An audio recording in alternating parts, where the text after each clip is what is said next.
Everyone, आज के इस लेसन में हम सीखेंगे 49 अल्फाज जिनसे आप अपने बच्चों को फ़िक्रात बनवाना सिखा सकते हैं।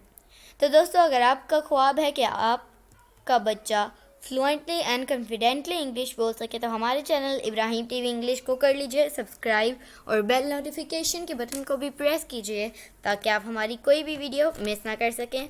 तो चलिए शुरू करते हैं अपना आज का लेसन। 49 अल्फाज से बच्चों को फ़िक्रात बनवाएं। वर्ड, उसके तलफ़ुज़, मीनिंग और उसकी एग्जाम्पल। इज़ इसका मतलब होता है। दैट इज़ अ कैट, वो एक बिल्ली है। दैट होगा तो वो, दूर की चीज़ों के लिए दैट इस्तेमाल होता है और करीब की चीज़ों के लिए दिस इस्तेमाल होता है। दिस इज़ अ कैट होता तो ये एक बिल्ली है। दिस ये। दिस इज़ माई बुक, ये मेरी किताब है। टेल बताना। टेल मी द ट्रूथ, मुझे सच बताओ। सिंग गाना। Ali sings a song, Ali गाना गाता है। हेल्प मदद करना। I help my sister, मैं अपनी बहन की मदद करता हूँ।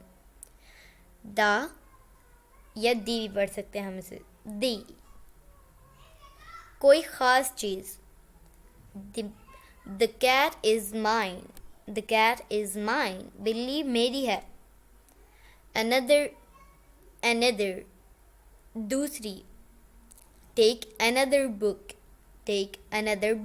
दूसरी किताब ले लो। आंसर इसकी सही प्रोनाउंसिएशन है आंसर, जवाब देना। ज़्यादातर लोग इसे आंसर पढ़ते हैं, वो भी सही होता है, मगर अगर आपने तलफ़्फ़ुज़ से इसको प्रोनाउंस करना है तो आप क्या पढ़ेंगे? आंसर, जवाब देना। आंसर टू माई क्वेश्चन, मेरे सवाल का जवाब दो। एनीथिंग कुछ भी। आस्क मी एनीथिंग, मुझसे कुछ भी पूछें। अराइव पहुंचना। अराइव ऑन टाइम, वक्त पर पहुंचें। थिंक सोचना। थिंक अबाउट योर स्टडी, अपनी पढ़ाई के बारे में सोचें। ओपन खोलना। ओपन द डोर, दरवाज़ा खोलने। क्लाइम चढ़ना।